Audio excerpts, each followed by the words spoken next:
Hello friends, welcome to my channel Sri Physics. We are studying 6th chapter of 12th physics, superposition of waves, and today we will solve some numericals from textbook. This is first part of numericals. So let us start. What is today's first problem? A wave of frequency 500 Hz is traveling with a speed of 350 meter per second. A.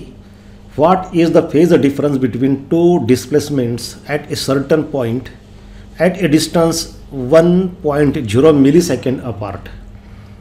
B. What will be the smallest distance between 2 points which are 45 degrees out of phase at an instant of time? So this is first problem. How to solve this? First we will write down given data. What are given quantities? Number one, frequency of wave is given, which is 500 Hz. See here, 500 Hz. Speed is given, v 350 meter per second. We have to find out phase difference. Phase difference means we have to find out delta. Phase difference between two displacements at a certain point at times 1.0 millisecond apart. That means time is given, which is 1 millisecond. We will convert that in second. That will be 10 raised to minus 3 second. And in second part, we have to find out smallest distance, means we have to find out x between 2 points which differ in phase by 45 degree. 45 degree means pi by 4 radian. We have to convert that degree in radian, because SI unit of angle is radian, not degree. How to solve this example? Consider this wave. We know that when wave pass through the medium, particles of the medium perform SHM about this mean position. This straight line is a mean position, and all the particles oscillate up and down about this mean position, and phase of that particle changes at every instant. Consider this single particle.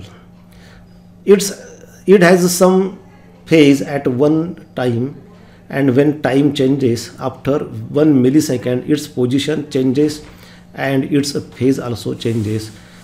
We have to find out that phase difference between two different positions at two different times. विद्यार्थी मित्रांनो, एक लक्षात घ्या की या ठिकाणी आपण एकच पार्टिकल विचारात घेतलेला आहे, परंतु दोन वेगवेगळ्या वेळेला त्या पार्टिकलच्या दोन वेगवेगळ्या पोझिशन्स असतात आणि दोन वेगवेगळे फेजेस असतात. तर तो डिफरन्स किती असेल फेजमध्ये, तो फेज डिफरन्स आपल्याला विचारलेला आहे. एका वेळेला तो पार्टिकल एका ठिकाणी असेल, समजा इथे आहे, त्याचा एक फेज असेल आफ्टर 1 मिलीसेकंड. एका मिलीसेकंड नंतर तो त्या जागेवर थांबत नाही, तो कुठेतरी वर गेलेला असेल, कारण तो मोशनमध्ये असतो, SHM परफॉर्म करतो. तेव्हा त्याचा फेज बदललेला असेल, तेव्हा तो आधीचा फेज आणि नंतरचा फेज याच्यातला फेज डिफरन्स डेल्टा तो आपल्याला काढायचा आहे पहिल्या पार्टमध्ये. आणि दुसऱ्या पार्टमध्ये काय दिलेलं आहे, तर दोन पार्टिकल एकाच वेळी, म्हणजे आता सेकंड केसमध्ये काय आहे, तर दोन पोझिशन्स वेगवेगळ्या आहेत, दोन पार्टिकल्स वेगवेगळे आहेत, पण वेळ एक आहे. आता समजा हा पहिला पार्टिकल मेन पोझिशनच्या खाली कुठंतरी आहे, त्याचा एक फेज आहे, आणि दुसरा पार्टिकल त्याच वेळेला वर कुठंतरी आहे, त्याचा दुसरा फेज आहे, आणि तो फेज डिफरन्स आपल्याला दिलेला आहे 45 डिग्री, म्हणजे पाय बाय 4 रेडियन. त्यांच्यातलं डिस्टन्स आपल्याला विचारलेलं आहे, फेज दिलेला आहे एकाच वेळेला. म्हणजे सेकंड केसमध्ये काय आहे, तर वेळ एक आहे, एका वेळी त्यांच्या पोझिशन्स वेगवेगळे आहेत, दोन वेगवेगळे पार्टिकल आहेत, वेळ एक आहे, आणि दोघांचे फेजेस वेगळे आहेत, त्यांच्यामधला फेज डिफरन्स पाय बाय 4 आहे. ते डिस्टन्स विचारलं आहे. आणि पहिल्या केसमध्ये काय आहे, पार्टिकल एकच आहे, पण दोन वेगवेगळ्या वेळा आहेत, त्यामुळं दोन वेगवेगळ्या वेळी त्या पार्टिकलचे दोन वेगवेगळे फेज आहेत, त्यांच्यातला डिफरन्स आपल्याला विचारलेला आहे. How to solve this? Consider this particle, first particle performing SHM at two different times. Its phases will be different. Now How to solve this? We know phase difference between two positions of same particle, single particle at two different times is given by this formula, delta equal to 2 pi upon capital T into small t. आपल्याला माहित आहे की एक particle असेल तर वेळोवेळी त्याचा phase बदलतो. दोन वेगवेगळ्या पोझिशन्स असतील त्याच्या दोन वेगवेगळ्या वेळेला, तर त्यांच्यामधला फेज डिफरन्स म्हणजे एकाच पार्टिकल आहे, तो एकाच पार्टिकलच्या दोन वेगवेगळ्या पोझिशन्स दोन वेगवेगळ्या वेळेला आहेत, तो फेज डिफरन्स काढण्याचा हा फॉर्म्युला आहे. Capital T is a period, means time taken by that particle to complete one oscillation. T is a time difference, कोणत्या दोन वेगवेगळ्या वेळा आहेत त्यांच्यामधला हा फरक टाईम डिफरन्स आहे. But we know 1 upon t equal to n, therefore we can write 2 pi n into t. Therefore delta equal to 2 pi. Now in this case frequency is given 500 Hertz, so write that frequency here. Time is also given 10 raised to minus 3. Solve that, we get delta equal to pi radian. This is answer of first part. म्हणजे विद्यार्थी मित्रांनो, एक particle एका वेळेला एका ठिकाणी आहे, त्याचा एक फेज आहे, 1 मिलीसेकंद नंतर तो दुसऱ्या ठिकाणी जातो तेव्हा त्याचा फेज पाय रेडियननी बदललेला असतो. पार्टिकल एकच आहे, पण जेव्हा 1 मिलीसेकंद वेळ होतो तेव्हा त्याचा फेज पाय रेडियननी म्हणजे 180 डिग्रीनी बदलतो. Now second part, phase difference between two different particles separated by distance x is given by this formula, where lambda is wavelength and x is shortest or horizontal distance between two particles. In this case we have to find out x. इथं आपल्याला x काढायचा आहे. मग हा formula आपण rearrange केला तर आपल्याला अशा पद्धतीने हे इक्वेशन मिळतं. आता आपल्याला एक फॉर्म्युला माहीत असतो, v equal to n lambda, म्हणजे lambda equal to v upon n. Lambda म्हणजे वेवलेंथ, व्ही म्हणजे स्पीड आणि एन म्हणजे फ्रिक्वेन्सी. ही लॅम्बडाची व्हॅल्यू जर आपण इथं ठेवली या इक्वेशनमध्ये तर आपल्याला पुढची स्टेप काय मिळेल बघा. X equal to V lambda upon 2 pi. इथं आपण फक्त काय केलं, लॅम्बडाची व्हॅल्यू ठेवली व्ही अपॉन एन. यामध्ये आता दिलेल्या व्हॅल्यूज ठेवा. व्ही आपल्याला दिलं आहे 350, ती ठेवलं आहे. Delta π/4 that is also given. इथं एनसुद्धा आपल्याला माहिती आहे 500 हर्ट्स, ते इथं ठेवायचं आहे, इथं अजून ठेवलं नाही आपण. आणि हे 2 पाय जसं आहे तसं ह्या व्हॅल्यूज ठेवल्या आपण, काय होईल पहा, हे पाय कॅन्सल होईल. त्यानंतर हे 4 डिनॉमिनेटरमध्ये खाली येईल, हे 2 × 4 8 होईल आणि एनची व्हॅल्यू 500 ठेवली. आणि आता आपण हे सोडवलं तर नेक्स्ट स्टेप आपल्याला काय मिळेल तर बघा, 350 अपॉन 4000, एक 0 कॅन्सल केलं, 35 अपॉन 400, ते आपण सोडवलं तर शेवटी आन्सर मिळतं x इक्वल टू 0.0875 मीटर. म्हणजे हे जे दोन पॉईंट्स आहेत ते एकमेकांपासून किती अंतरावर असतील तर ते असतील 0.0875 मीटर. आणि त्यांच्यामधला फेज डिफरन्स एका विशिष्ट वेळेला, टाईम एक आहे हे लक्षात घ्या, असेल π/4.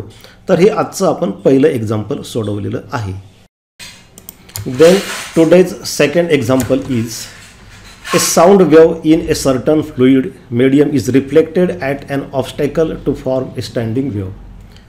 The distance between two successive nodes is 3.75 centimeter.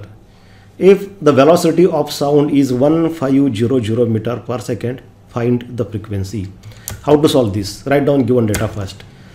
Distance between two successive nodes is given, which is 3.75 centimeter.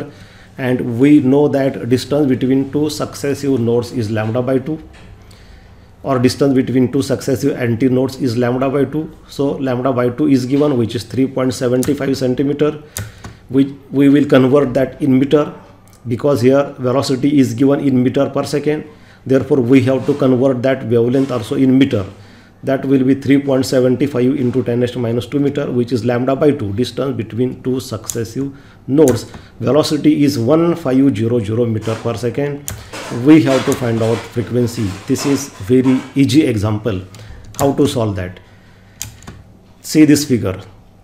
distance between two successive antinodes or distance between two successive nodes, this node and this node is lambda by 2, that is given lambda by 2 equal to 3.75 into 10 raised to minus 2 meter.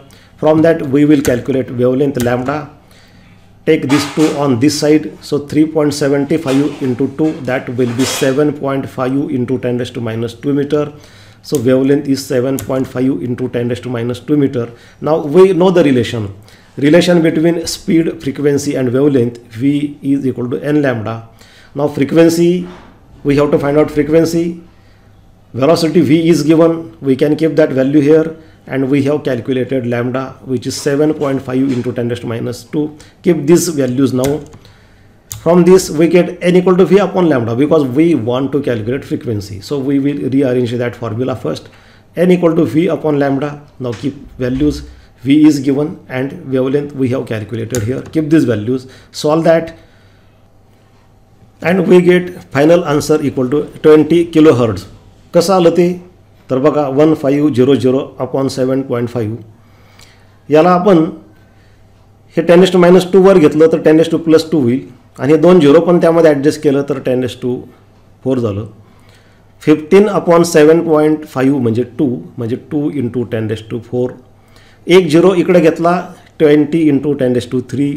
आता 10 raised to 3 म्हणजे kilo असतं, म्हणून 20 kilohertz. तर हे होतं दुसरं उदाहरण.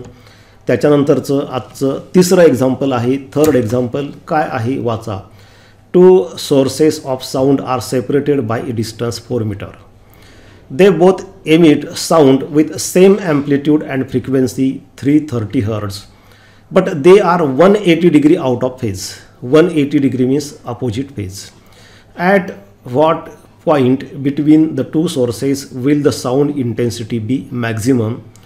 Velocity of sound in air is 330 meter per second. Now try to understand this example.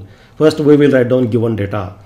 Distance between two sources is given 4 meter. Two sources are kept at a distance 4 meter apart. Second quantity is a frequency. Frequency of both the sources, both the waves they emit, that is same, and that is 330 Hz. दोन्ही सोर्समधून बाहेर पडणाऱ्या ज्या sound waves आहेत त्यांची frequency same आहे, आणि ती आहे 330 Hz. Velocity is given 330 meter per second. That velocity will be same for both sound waves because medium is same. Both sources are kept in same medium. We have to find the points between these two sources where intensity will be maximum. Maximum means constructive interference will be produced. How to solve this? Consider two sources. This is source S1 and this is source S2, and they are kept at a distance of 4 meter apart. ह्या दोघांमधलं distance 4 metre आहे. आता कसं सोडवायचं पहा. First of all we will use this formula V is equal to n lambda to calculate wavelength, because in this example velocity is given, frequency is given, but wavelength is not given. First of all we will determine wavelength. V is equal to n lambda. From that we get lambda is equal to V upon n. V is 330, n is also 330. 330 upon 330, that is equal to 1 meter. So wavelength of waves emitted by these sources will be 1 meter. दोन्ही सोर्सेसनी बाहेर टाकलेल्या वेव्हच्या wavelength 1 metre असतील. म्हणजे काय घडतं पहा, ही एक अशी वेव पहिल्या सोर्समधून बाहेर पडते, त्याची वेवलेंथ 1 मीटर आहे. What is wavelength? Wavelength is a distance between two successive particles, consecutive particles which are in same phase. म्हणजे कोणते? तर समजा हा एक पॉईंट आपण मध्ये घेतला. these two points are in same phase. Distance between these two points is wavelength. यामध्ये एक वेव तयार झालेली आहे. वेवलेंथ म्हणजे एका वेवची लांबी. एका वेवमध्ये एक क्रेस्ट आणि एक ट्रफ असतं. तर हा बघा, वरचा कॉन्वेक्स पार्ट म्हणजे क्रेस्ट आणि खालचा कॉन्केव्ह पार्ट म्हणजे ट्रफ. एक क्रेस्ट आणि एक ट्रफ, एक वेव तयार झाली, त्याची लांबी म्हणजे वेवलेंथ, म्हणजे या दोन पॉईंटमधलं डिस्टन्स लॅम्बडा इतकं म्हणजे 1 मीटर आहे. त्यानंतर दुसरा पॉईंट इथं येईल, कारण ह्या दोन पॉईंटमध्ये सुद्धा एक वेव बसली, ते सुद्धा अंतर 1 मीटर असेल. तिसरा पॉईंट पुढं इथे येईल, या 2 पॉईंटमधलं अंतरसुद्धा 1 मीटरच येईल, कारण तिथपर्यंत एक वेव आहे आणि शेवटचा हा दुसरा सोर्स आहे. तर बघा विद्यार्थी मित्रांनो, 2 सोर्सेसमध्ये किती वेव्ज बसलेल्या आहेत, सरळ सरळ दिसतं या ठिकाणी. ही एक वेव, नंतर सेकंड, थर्ड आणि फोर्थ, म्हणजे 4 वेव्ज बसलेल्या आहेत, कारण सरळ सरळ आहे. एका वेवची लेंथ 1 मीटर, असं डिस्टन्स त्या ठिकाणी 4 मीटर आहे. म्हणजे एका मीटरमध्ये एक वेव बसत असेल तर 4 मीटरमध्ये 4 वेव्ज बसतात. म्हणजे पहिल्या सोर्समधून जेव्हा वेव्ज बाहेर पडतील तर दुसऱ्या सोर्सपर्यंत ह्या 2 सोर्सेसच्या मध्ये 4 वेव्ज असतील आणि दुसरा सोर्ससुद्धा वेव्ज बाहेर टाकेल. बघा आता दुसरा सोर्ससुद्धा वेव्ज बाहेर टाकतो आणि तिकडूनसुद्धा तेवढ्याच वेव्ज बसतील, कारण दोन्ही सोर्सेसमधून बाहेर पडलेल्या वेव्जच्या वेवलेंथ सेम आहे. वेवलेंथ सेम आहे 1 मीटर, म्हणजे तिकडूनसुद्धा सोर्स S2ने बाहेर टाकलेल्या वेव्जमध्ये सुद्धा 4 वेव्ज असतील S1 पर्यंत. आता जेव्हा दोन्ही सोर्सेस, बघा इथं काय म्हटलं, as the distance between 2 sources is 4 meter, there will be 4 waves from each source between 2 sources. These waves will form stationary waves. We know stationary waves means when 2 waves, exactly identical waves, traveling along the same straight line path but in opposite direction interfere, stationary waves are produced. बघा S1 आणि S2 2 सोर्सेसमधून waves बाहेर पडतील, दोन्ही exactly identical आहेत, कारण दोघांच्या frequencies same आहे, दोघांच्या व्हेलॉसिटीज सेम आहेत, परंतु त्या एकमेकांच्या अपोजिट जातात. S1 पासून बाहेर पडलेली वेव राईटला जाते, S2 मधून बाहेर पडलेली वेव लेफ्टला जाते. त्यांच्या इंटरफेरन्समधून स्टेशनरी वेव तयार होते. स्टेशनरी वेव्जमध्ये नोड्स आणि अँटी नोड्स तयार होतात. अशा पद्धतीने बघा या फिगरमध्ये, nodes are the points which vibrate with minimum amplitude. Amplitude minimum means intensity minimum, because we know intensity of sound is directly proportional to square of amplitude. त्यामुळे नोड्सला, म्हणजे हे जे पॉईंट्स आहेत बघा इथं, नोड्सला जे पॉईंट्स आहेत ज्या ठिकाणी ॲम्प्लिट्यूड 0 आहे तिथं इंटेन्सिटी 0 असेल. And intensity will be maximum at anti nodes, because we know anti nodes are the points which vibrate with maximum amplitude. त्यामुळे विद्यार्थी मित्रांनो, ज्या ज्या ठिकाणी अँटी नोड्स तुम्हाला फिगरमध्ये दिसत आहेत त्या ठिकाणी मॅक्झिमम ॲम्प्लिट्यूड असेल आणि इंटेन्सिटी पण मॅक्झिमम असेल. तर आपल्याला या एक्झाम्पलमध्ये हेच विचारलं आहे की कोणत्या कोणत्या पॉईंटला इंटेन्सिटी मॅक्झिमम असेल, म्हणजे आपल्याला काय करायचं आहे की हे अँटी नोड सेंटरपासून किती अंतरावर असतील ते अंतर आपल्याला काढायचं आहे, त्या ठिकाणी इंटेन्सिटी मॅक्झिमम असेल. तर आता बघा कसं सोडवायचं. At the centre of 2 sources, बघा हा जो दिसतोय तुम्हाला हा पॉईंट बरोबर दोघांच्या सेंटरला आहे, कारण दोघांमधलं अंतर 4 मीटर आहे. तर सेंटर बरोबर 2 मीटरवर येईल. इकडं 2 वेव, तिकडं 2 वेव. आता 2 मीटरवर आला तर या ठिकाणी नोड तयार झालं आहे, ॲम्प्लिट्यूड मिनिमम आहे, म्हणजे इंटेन्सिटी 0 आहे, म्हणजे सेंटरला इंटेन्सिटी 0 असेल, मिनिमम असेल.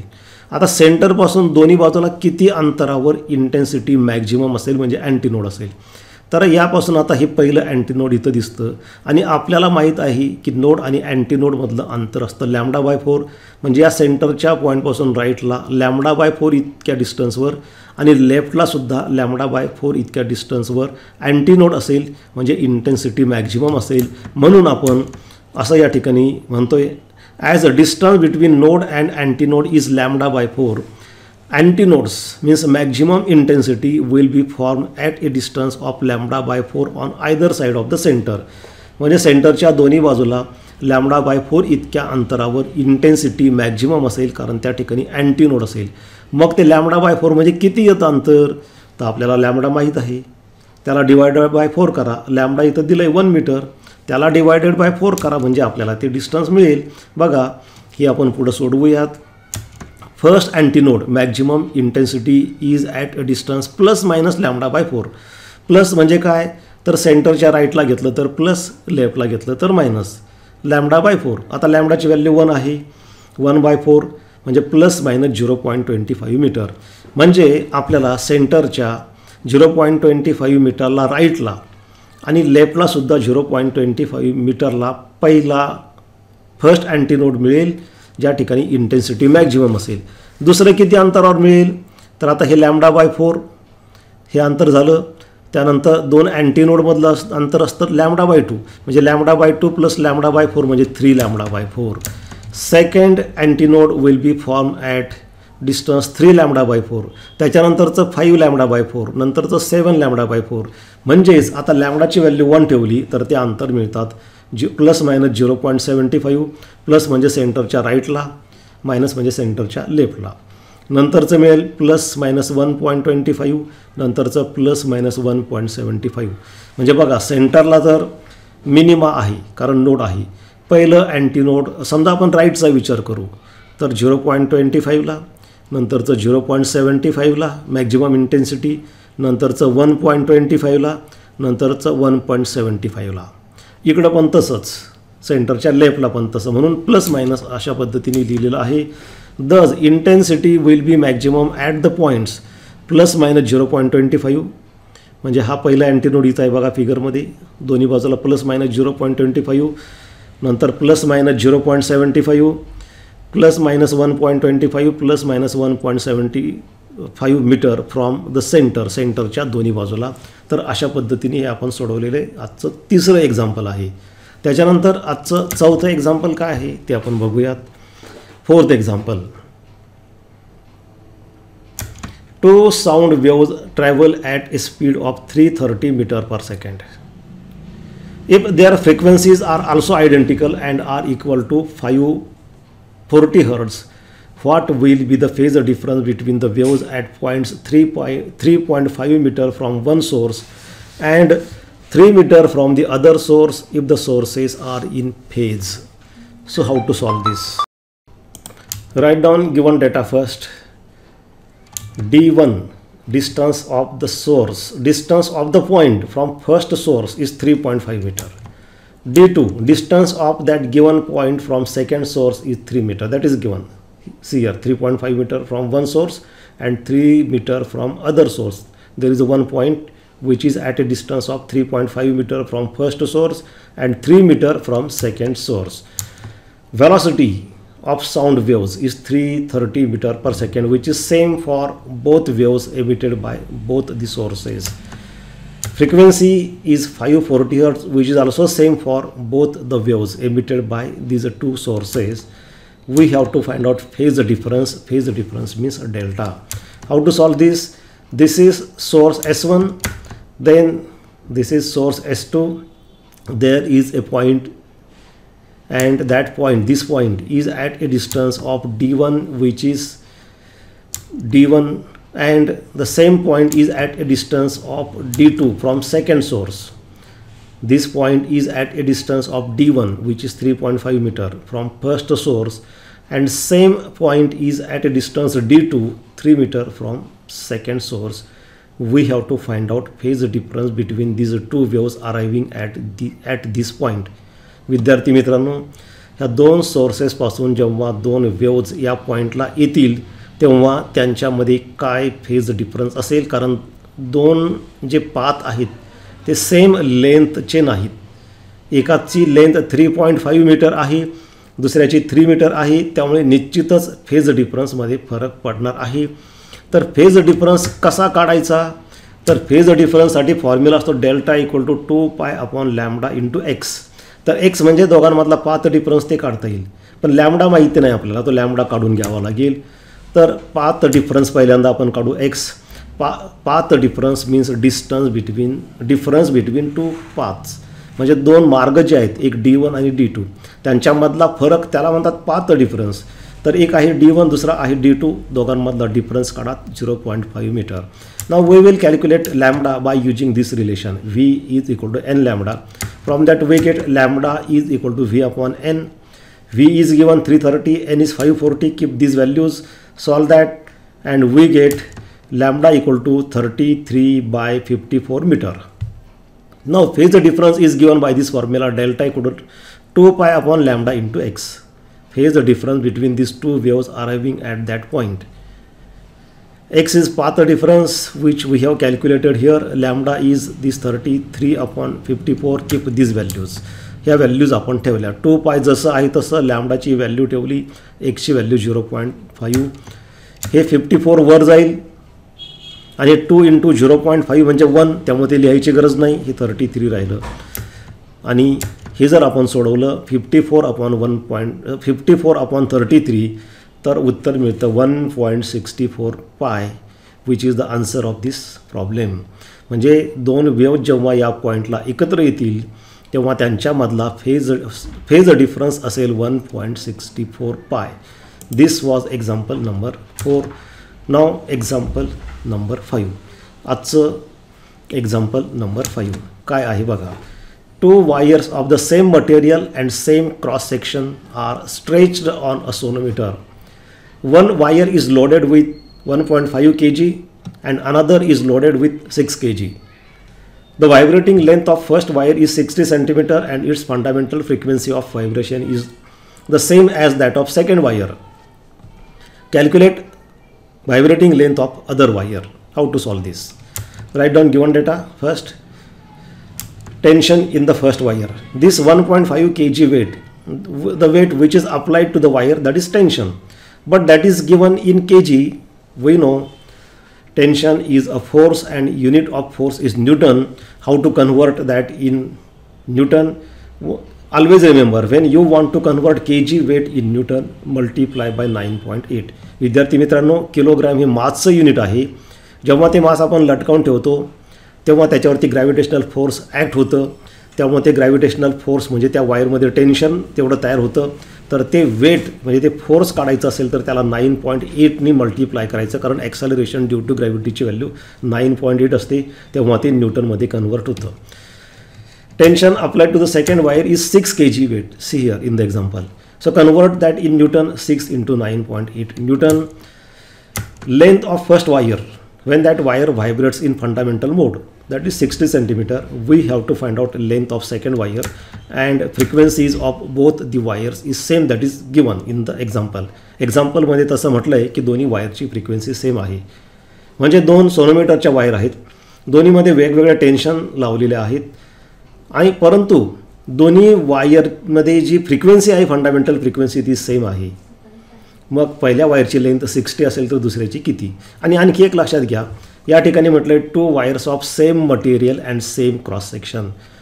जेव्हा मटेरियल सेम आहे, क्रॉस सेक्शन सेम आहे, म्हणजे mass per unit length same आहे. We know fundamental frequency in sonometer और vibrating string is given by the formula n = 1/2L √T/m, where L is length of wire, vibrating length of wire, T is a tension in the wire, and m is mass per unit length. For first wire we can write this formula n1 = 1/2L √T1/m. Here we have not written m1 because mass per unit length is same for both wires, because both wires have same material and same cross section. Fundamental frequency of second wire will be given by this formula.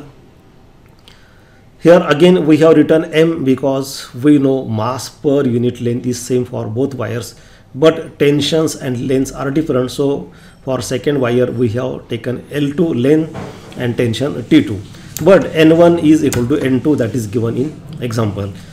Now therefore from equation 1 and equation 2 we will equate their right hand sides. We get this step. We can cancel some common terms. M we can cancel that. First we will keep the values. This 2 is cancelled on both sides. दोन्ही बाजूचं 2 cancel केलं म्हणून तुम्हाला इथं खाली दिसत नाही. L1 value of L1 is 60. T1 is 1.5 × 9.8. हे M जसं आहे तसं. L2 that we have to calculate. T2 ची व्हॅल्यू 6 × 9.8. हे M जसं आहे तसं. Again we can cancel some common terms. M on both sides get cancelled. 9.8 also get cancelled and we get this step. बघा विद्यार्थी मित्रांनो, हे M कॅन्सल झालं, 9.8 कॅन्सल झालं. इथं राहील फक्त 1/60 × √5 1.5 and on right hand side 1/L2 × √6. Rearrange this, we get L2 = 60 √6/√1.5. बघा बघून घ्या तुम्ही हे. त्यानंतर त्यावरून आपल्याला मिळतं 60 × √2. 6/1.5.